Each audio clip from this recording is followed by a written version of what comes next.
Alors bonjour tout le monde. Aujourd'hui, on va résoudre un exercice qui a été donné dans un examen à l'ENSAM de rap.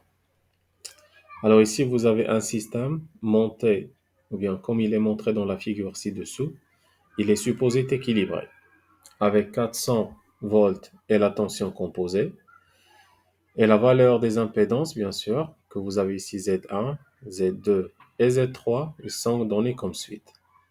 Montrez que la valeur efficace des courants IA, IB et IC est égal à 29,8 ampères.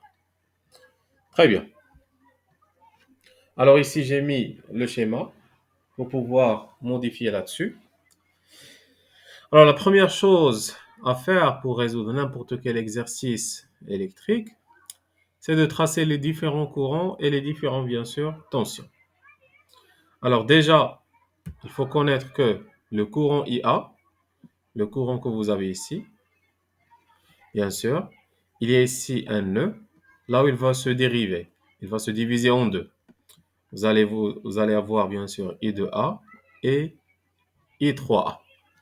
Dans ce cas, je peux noter tout simplement que le IA en complexe est égal, vous avez la loi des nœuds, c'est I2A plus I3A. Pour la simplification, je vais noter que c'est juste I2 plus I3. Très très bien. Voilà. Maintenant, bien sûr, il faut connaître aussi les différentes tensions que vous avez. Je vais noter la tension simple à l'entrée comme étant, par exemple, V1E, ça veut dire c'est la tension V1 de l'entrée. Et je vais noter la tension de sortie. Bien sûr, elle va être aussi entre la phase et le neutre comme étant un V, par exemple, un V1. D'accord? Voilà. Et là, cette Z1, elle va causer une chute de tension que je vais l'appeler VC. Et bien sûr, la loi d'Ema, et dans ce cas que vous allez avoir, c'est le V1E est égal, c'est VC plus le V1. Voilà, là, vous avez la loi d'Ema. Maintenant, s'il vous plaît, le courant I2A, il traverse quelle impédance? Il traverse, bien sûr, l'impédance Z2A. Cette impédance, quelle est la tension à ces bornes? Ah, c'est clair que la tension à ces bornes, puisque ça, c'est un montage étoile, ça va être, bien sûr, le neutre. Si ça va être le neutre, tout simplement, la tension, ça va être la tension simple. Ça va être bien sûr une tension simple. Regardez, elle sera parallèle avec la tension V1, que je vais l'appeler aussi V1. Dans ce cas, pas la peine de représenter cette tension, parce que vous l'avez déjà représentée ici. C'est la tension aux bornes de Z1. Et la tension aux bornes de Z3, regardez, le Z3 est branché entre la phase 1 et la phase 2. Ce qui fait la tension assez bornes, ça va être la tension U1, 2 en complexe. Très bien. Puisque vous avez le système, il est équilibré, il est clair que le I2, je m'excuse, il est clair que le IA est égal à IB est égal à IC. Parce que dans l'exercice, on vous a demandé le IA, le IB et le IC. Ce qui fait, il suffit de connaître juste un seul courant pour connaître l'autre. Alors, essayons de donner les valeurs de V1. V1 est égal tout simplement Z2 fois le courant I2. Regardez, c'est Z2 fois le courant I2. Et vous allez avoir aussi le VC, la chute de tension. Regardez ici, la chute de tension. Elle est au bord de quel Z? C'est Z1. Parcouru par quel courant? C'est le IA. Ce qui fait que la chute de tension VC est égale à Z1 fois le courant IC. Et on a déjà noté que le V1E est égal VC plus le V1. À partir de là, je peux noter que le V1E est égal à Z2 I2 plus Z1 fois le IA. Je m'excuse. Fois le IA. Parce que le VC, elle est parcourue par le courant IA. Très bien. Essayons de voir maintenant le I3. Puisque on a déjà vu que le IA, c'est I2 plus le I3. Le I2, elle est inconnue. Le I3, elle est inconnu. On a bien sûr ici le IA. Alors, le I3 est égal à combien? Il est clair ici que si vous avez... Maintenant, on va calculer le courant I3. Alors, comme vous pouvez voir, le courant I3, il traverse quelle impédance? Ben, bien sûr, le courant, il va se diviser en deux. Pourquoi? Parce que vous avez un nœud ici. Au moment où vous avez un nœud, il va se créer deux courants de phase. Le premier courant de phase, je dois connaître son sens, et le deuxième, je dois connaître son sens. Avant de tracer le sens du courant de phase, je dois tracer le sens des tensions au bord de chaque impédance. Cette impédance Z3 en bas, la tension à ses bords, ça va être la tension U3A. Puisque la tension elle est dans ce sens, le courant J, je vais l'appeler par exemple J2, il va avoir ce sens. Et le courant qui traverse cette impédance, il va avoir ce sens parce que la tension elle est dans ce sens, c'est U1. Et bien sûr celui-là, je vais l'appeler G2. Dans ce cas, vous verrez que le I3 est égal à J2. Alors là, je dois mettre J1 est égal à J1 moins le J2. Voilà, est égal à J1 moins le J2. Ce qui fait le I3 est égal à J1 moins le J2 en complexe. Et le J1 est égal à combien? Bah, tout simplement, le J1, elle traverse le courant, l'impédance Z3 qui est parcourue par U12. Ce qui fait, ça va être le U12 divisé par le Z3. Tout cela en complexe. Moins le J2, qui est bien sûr le U31, divisé par le Z3. Et on sait déjà que le U12, c'est tout simplement le V1 moins le V2.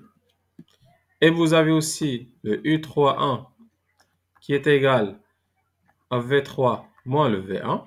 À partir de ces deux, je peux noter une chose très intéressante qui vous dit que le courant I3 est égal, c'est V1 moins V2 divisé par Z3, bien sûr en complexe, moins V3 moins V1 divisé par Z3. Tout cela, ça va vous donner V1 moins V2 moins V3 plus V1, le tout divisé par le Z3. D'après une règle très reconnue dans les systèmes équilibrés, la somme des tensions V1 plus V2 plus V3 est égale à 0. Dans ce cas, le V1 est égal à moins V2 moins le V3. Et regardez, lorsque vous avez le moins V2 moins V3, là vous avez le moins V2 moins V3, ce qui fait que ça c'est plus V1. Ce qui fait que le I3 va être égal à 3 fois la tension V1 divisé par le Z3. Voilà. Et là, bien sûr, on peut résoudre notre problématique d'une manière très simple. Avec déjà noté que le V1 est égal à I2 fois le Z2, on l'a déjà noté ici. V1 est égal à I2 fois le Z2. Voilà. Qu'est-ce qu'on peut dire? On peut dire tout simplement que le I3 dans ce cas est égal à C3 Z2 sur Z3 fois le courant I2. Voilà. Ça, c'est bien. On a déjà vu aussi que IA est égal à I2 plus le I3. Je remplace le I3 par sa valeur. Ça vous donne le I2 plus 3 fois Z2 sur Z3 fois le I2. Je factorise avec le I2. Le IA est égal, c'est I2 facteur de 1 plus 3 fois Z2 sur Z3 fois le I2. Voilà. Et bien sûr, si je dois moi trouver, parce que normalement, qu'est-ce que je dois avoir à la fin? Regarde, qu'est-ce qu'on doit avoir à la fin? J'ai cette équation qui lie la tension d'entrée qui est connue. Alors celle-là, elle est connue. Le Z, elle est connue. Le Z1, elle est connue. C'est ce que je cherche. Ça, elle est inconnue. Ce qui fait ce que je dois chercher doit remplacer ce qui est inconnu pour moi. Ce qui fait que je dois noter le IA en fonction de I2, ou bien le I2 en fonction de IA, pour s'en débarrasser bien sûr de ce I2. Alors, je vais renoter cette équation.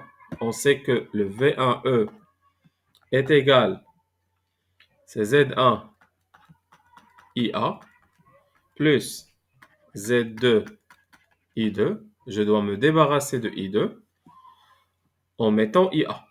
Alors, I2 est égal tout simplement. Alors, avant de le faire ici, je dois écrire celle-là avec une équation plus simple.